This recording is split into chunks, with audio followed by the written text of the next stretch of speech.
2024 produced plenty of drama, even if it resulted in another disappointing season.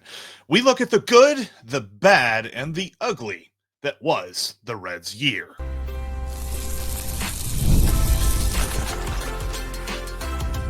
You are Locked On Reds, your daily Cincinnati Reds podcast, part of the Locked On Podcast Network, your team every day.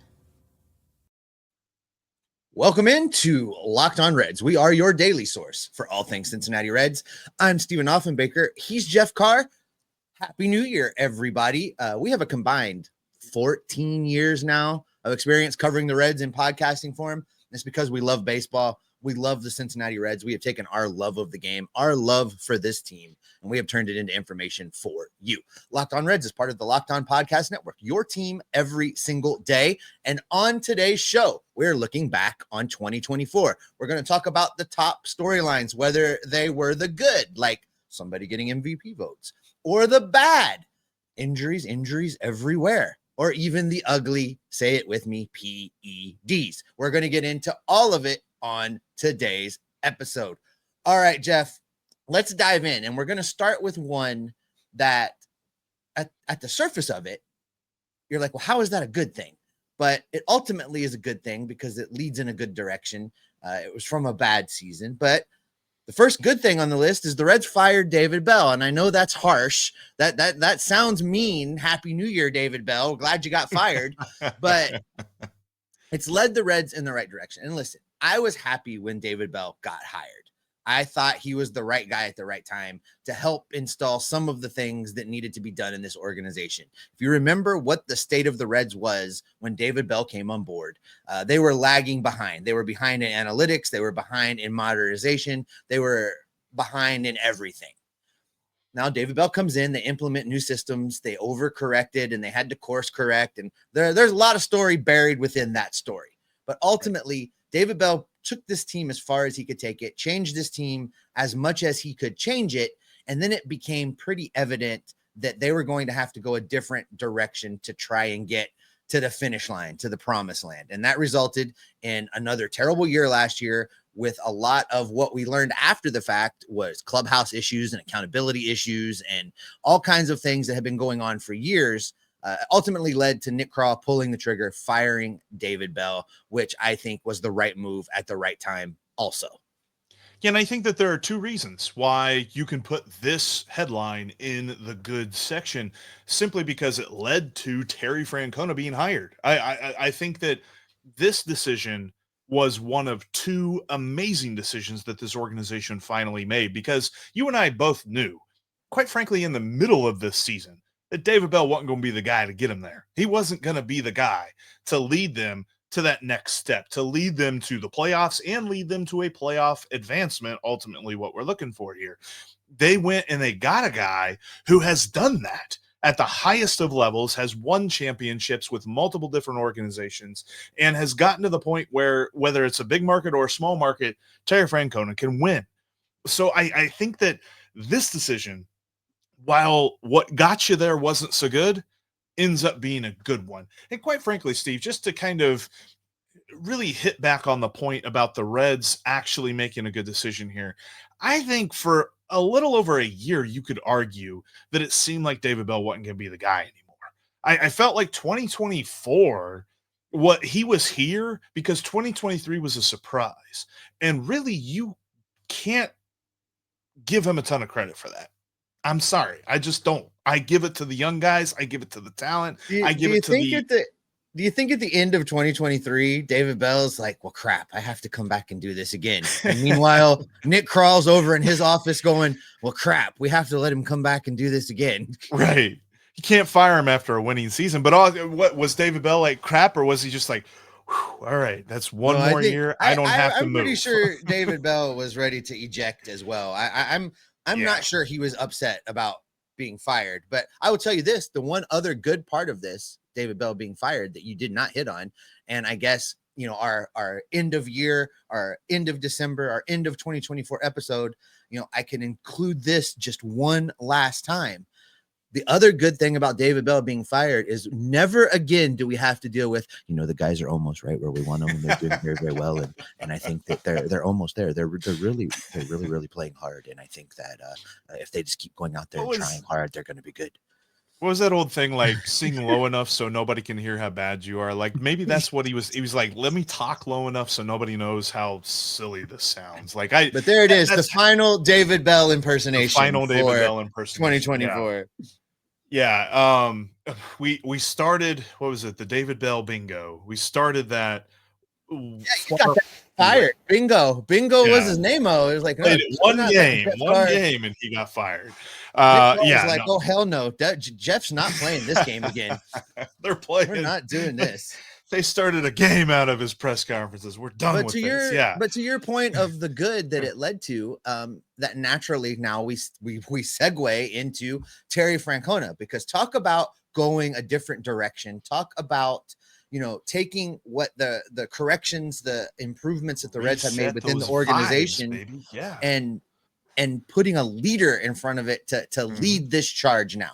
And Terry Francona, I think the first week that Terry Francona was, after he was named the manager, I think you were ready to run through a wall every single day listening to Terry Francona talk. I think that Terry has a way of delivering his message. He has a way of leading his players that I think inspires that same response. It's going to have these players that are coming off of bad years want to be better, want to do better. I think you can see that a clear example of what Tito's influence is going to be was the meeting that he had with Elly de la Cruz. Tito gets on a plane and flies down to the Dominican and asks Elly directly, like, do you want to be held accountable?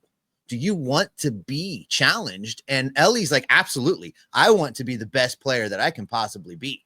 Basically, come get me. Let's do this. And I think that conversation, that would have never happened if David Bell was still around. There would never have been that kind of a heart-to-heart and a plan to push Elly into being what we all are pretty sure we know he's going to be. There's going to have to be somebody good behind Elly pushing him into that and getting him there. And I think Tito is the guy for that job. And I think it's back to the point about David Bell getting fired. Like, one of the biggest reasons you and I were out on him is that we didn't feel like we could trust him to run. Like, we were looking at our team and we're going, David Bell's the manager. Oh boy. Now we're looking at it and we're like, Terry Francona is here. Terry Francona is the manager of this team, and this team is going to be well led. And we are so excited. I'm ready to catch that grenade, man. Whenever they're throwing it, I'm going to catch it for him. Well, I can already see the comment section now to this point in the show saying, yeah, but those guys don't play on the field. That's not is that it? That's the good? That's the good from 2024? A dude got fired? No, that's not all the good, Jeff, because you know what? A couple guys turned a corner. First, the aforementioned Elly de la Cruz. Not only did he turn a corner and become an all-star for the Cincinnati Reds, but also got MVP votes in 2024. That sets the tone for me that baseball is recognizing the direction, the trajectory of Elly de la Cruz's career. He is on the rise, my friend. Well, and we've gone from the Joey Votto era to the Elly de la Cruz era. Yep. We have our star. We can look forward to being like, okay, this is our guy. We are behind number 44. Everything is about building around him, supporting him in the lineup, supporting him in the field, and getting this team off the ground into the playoffs and further into the playoffs than they've been in my entire lifetime. So I want to see that for him specifically. And while he's not a finished product, there's definitely still things he can improve on. Even with those things that he needs to improve on, he was an all-star. He finished with MVP votes. Somebody else that got votes, Hunter Greene. Hunter Greene got Cy Young votes this year because he was so freaking good. And quite frankly, had he not dealt with injuries in the past 6 weeks of the season, I think he would have been higher up on that list. I don't necessarily know that he would have won. Chris Sale was ridiculously good last year, but I think that he would have had a very good argument for being runner-up in the Cy Young voting. Ultimately finishes in the top 5. But I think that was a big thing too, because you talk about a guy that was challenged from the word go. They didn't give him the opening day appointment that he probably deserved. They challenged him. They said, nah, this new guy that we just pulled off the street, Frankie Montas, who just had his arm reattached last year, he's going to be our opening day starter. You got to earn it. He went out and he earned it. Yeah, they gave it to a dude that pitched an inning for the Yankees the year before. One inning. It's wrong. It's inning and 2/3. 5 This outs, might be the move that, and I guess we can credit it to David Bell. I don't know. I think we learned that everything the Reds did in 2024 was a huddle of coaches, but ultimately the coaching staff got this one right. Let's call it that way. The coaching staff got this one right, because you and I kept looking around going, when is Hunter Greene going to turn this corner? When is Hunter Greene going to take a step in the direction of being that guy that we know that he can be? And I've talked a lot about how we kind of unfairly set this level of expectation for Hunter Greene from the time that he arrived on the scene, and almost set him up for failure. Kind of set those expectations to a point where, unless he was 25-0 with an 0.94 ERA, he was never going to meet those expectations. Oh, but seems a little high, actually. 0.94. In 2024, we finally saw Hunter Greene step into that space of ace. And I didn't mean for that to rhyme, but there we are. Oh no, that's yes. We're using that. That's going to be a thing. Yeah. Yes. Okay. There we go. But to step into the role of being starter number one, being the ace, being the guy that when you write him down as the starting pitcher, the other team is worried about that. Hunter Greene finally became that guy in 2024. And we are so excited about the good that happened in 2024, the space of ace. That print the t-shirts on that one. But unfortunately, it's not like this team had a good year. There was plenty that went wrong. And actually, one of them happened to a legend of the franchise. We will get into what was bad about 2024 coming up next. Did Rocket Money help you find subscriptions that you forgot you were paying for? Maybe subscriptions that you were paying for twice? I definitely know people that's happened to. Didn't even realize they were paying for all these things. And Rocket Money made it so easy to track all of them down. It's like having a personal assistant for your finances. Rocket Money is a personal finance app that helps find and cancel your unwanted subscriptions, monitors your spending, and helps lower your bills so you can grow your savings. It brings everything together in one place, whether it's subscriptions, your spending habits, or even the goals that you want to hit this year. Rocket Money has over 5 million users and has saved a total of $500 million in canceled subscriptions, saving members up to $740 a year when using all of the app's premium features. One of the best features is the subscription tracker. You can use it to cancel services that you're not using anymore. It can save you tons of money. Plus, with their goals feature, you'll be able to automatically set aside money for your future. No more stressing about budgeting every single month. Cancel your unwanted subscriptions and reach your financial goals faster with Rocket Money. Go to rocketmoney.com/locked-on today. That's rocketmoney.com/locked-on. rocketmoney.com/locked-on. We are talking about the Cincinnati Reds here today, all day, every week, every month, all year long, all throughout the offseason, getting you ready for what should be a playoff year in 2025. Make sure you subscribe to get at least 30 minutes of Red Stock in your feed every single day. All right, Steve, we've gone through the good, the happy storylines that we enjoyed in 2024. Not everything was good. In fact, there were a lot of bad. There were some ugly, which we'll get into here in a little bit. But before we really get into the on-field stuff, the current team, kind of wanted to start out this segment by talking about the passing of Pete Rose. Just franchise legend for many people, one of the best baseball players that ever lived. The all-time hit king.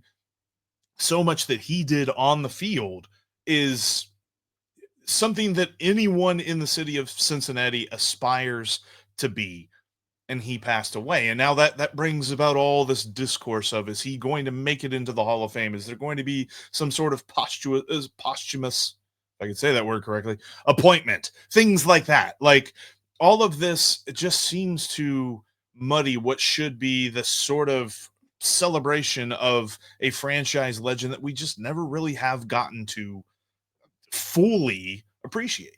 When we did the Pete Rose episode, after he passed away. You know, you and I made a conscious decision. We talked about this Yes. before we ever clicked the record button, that we were going to stay positive and we were going to celebrate his accomplishments.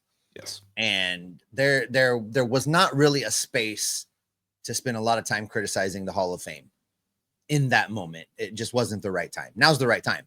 The Hall of Fame got this so wrong because I don't care about the factors of the gambling, in as much as the Hall of Fame is about on-field actions of your players being elite.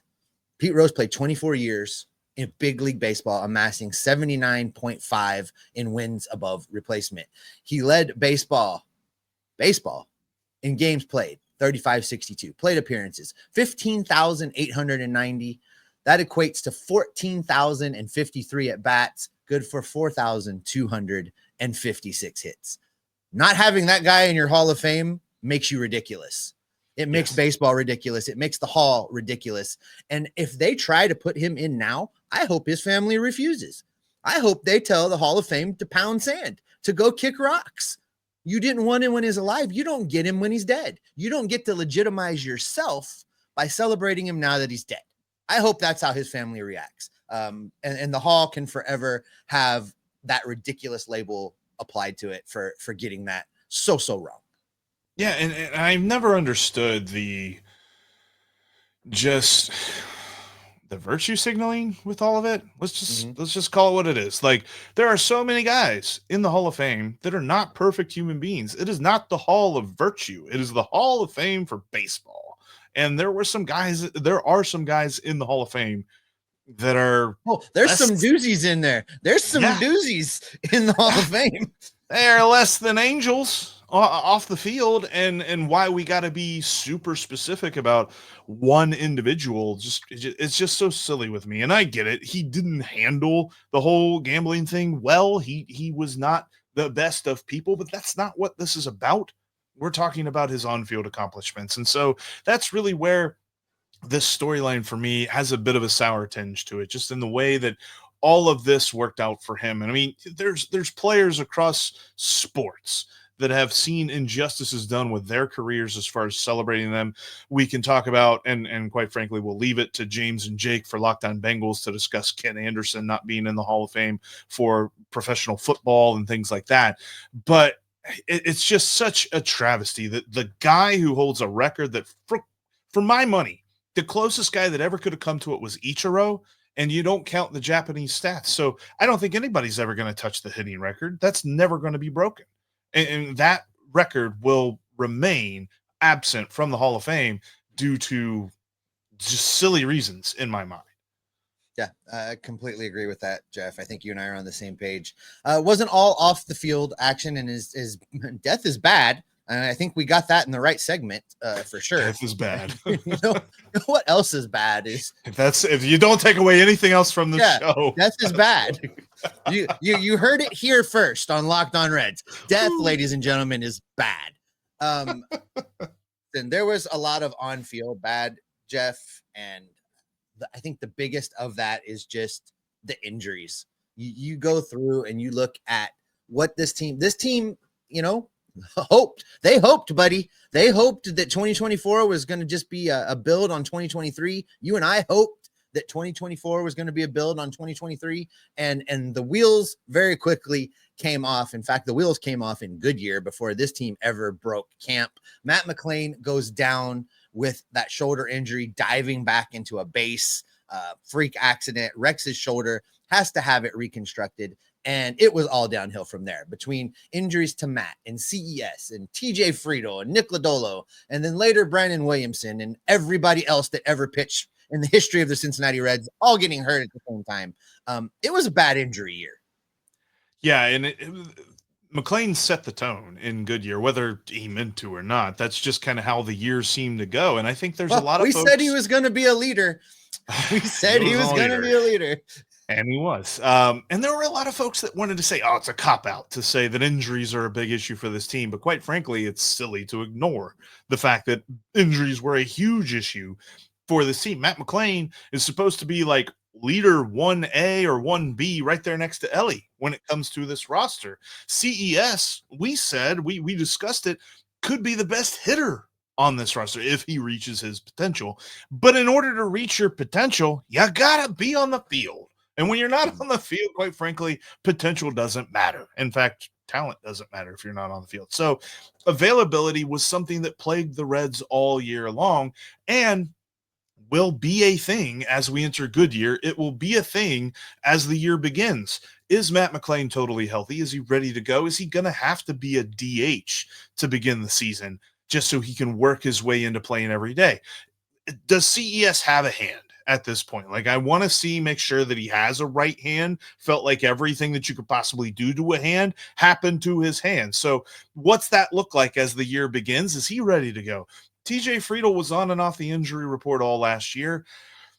I hate to say it, but I kind of expect that to be the case this year. Just hopefully it's not as detrimental as it was in 2024. Nick Lodolo had the weirdest injury of all of them. Just real quick on TJ Friedl, because I haven't really done it. I'm going to take an end of year victory lap, because when I told you at the end of 2023 that we didn't know who TJ Friedl was, you poo-pooed me.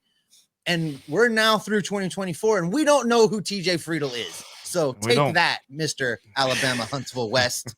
We don't know who he is. And then Brandon Williamson for me is a big one. And I think that, honestly, Williamson is a catalyst of this. But the on and off nature of Hunter Greene, Nick Lodolo, Andrew Abbott, and Graham Ashcraft, who I think will be in the bullpen next year, but all of those guys, the on-off nature of their injury report history is the catalyst for trading for Brady Singer, for making sure Nick Martinez didn't go anywhere but Cincinnati, and for all the rumors that we continue to hear about them being linked to Nick Pivetta or trading for another starter. Like, I think Terry Francona came in here and he said, look, your guys' injury history with pitching isn't exactly encouraging. We need to make sure we got some dudes that we can rely on, and hopefully the other guys come along with them. Yeah, I guess, we keep saying Terry's old school, right? So, he went and revived that hashtag, get the pitching. Maybe he's just right? realistic. I don't know. Hashtag get the pitching, baby. Yeah. I like the additions to the rotation that specifically addressed this part of the bad, Jeff. The guys they got not only are, decent major leaguers, but they've demonstrated their ability to make 27, 28, 29, 30 starts. And that really more than anything else is what this rotation needs. It just needs to know that people are going to be able to go out there every fifth day. So I think this will not be on the list next year like it's on the list this year. But look, we did the good. We've talked about the bad. There's some downright ugly, and we're going to get into that coming up next.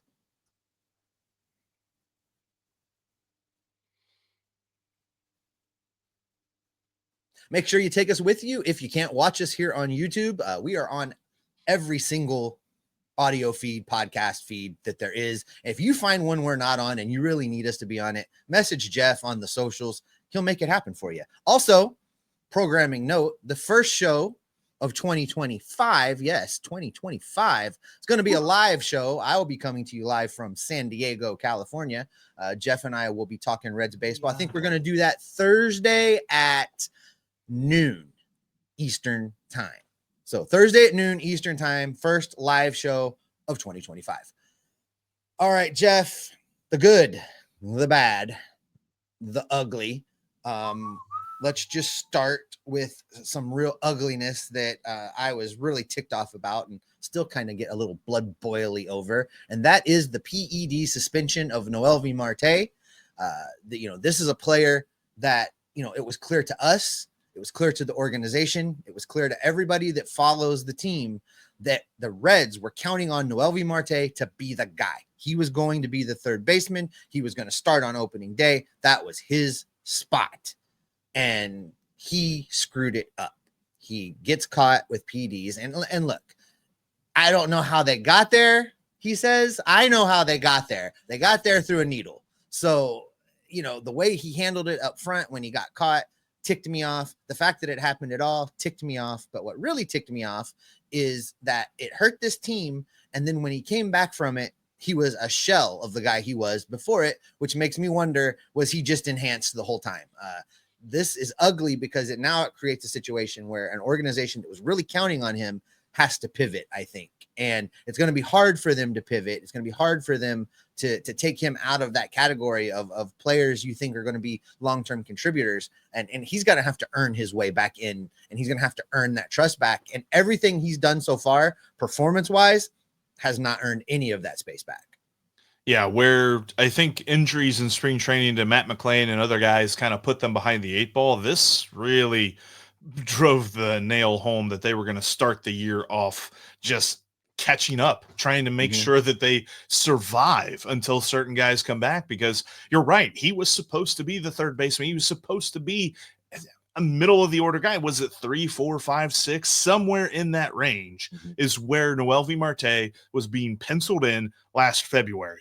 And then it all came crashing down because he was going to be gone for half the season. And as much as there were, people debating, should he join the active roster as soon as he's eligible? Should he go down to AAA and work on some stuff, make sure he's ready to go? The Reds were in such a rough position of survival at the point that his suspension ended. You could not responsibly put him in AAA and say that you are trying for, to win and get into the playoffs for 2024. If you sent him to Louisville at that point, everybody and us included would have been like, what are we doing here? What is the goal of this season? Because they needed him and he let them down. He let them down in more ways than one. And so for coming into 2025, he has got a lot on his shoulder as far as chips are concerned. He's got to prove a lot of people wrong. You are a big doubter of him. I don't know that I'm a doubter, but I'm not a supporter. I'm like somewhere in between. I think that there's talent there, but I definitely think he's got to do some things to earn the trust of the fans back, because he certainly hasn't done that yet. And that's why this is such an ugly storyline for me. Yeah, to quote my good friend Bill Lack, the godfather of non-affiliated Reds online world, I got to have Bill on sometime, Jeff, just to get his stories. To quote him, I'm from Missouri. You got to show me. And that is the way that it's going to have to be.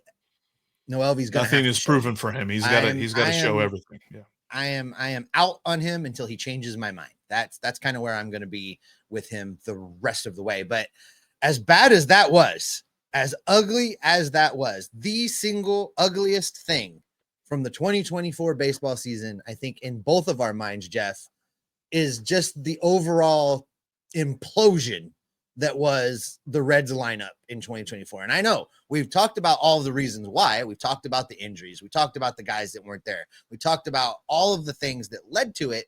But at the end of the day, it went beyond suck, man. It was just horrid. Yeah, and you're coming off of a season where, honestly, they were flirting with some franchise records as far as like runs scored goes. They were on fire all of the time. They were the rally Reds. Anytime they were down, man, you knew they were going to score runs and get back into it.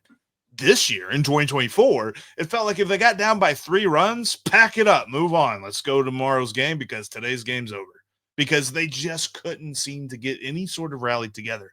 The whole idea of get them on, get them over, get them in from 2023 was not present in 2024. The power wasn't present in 2024. And a lot of this had to do with their main characters not being in the lineup and being hurt and all this other stuff. But you had other guys who were healthy all year, like Will Benson.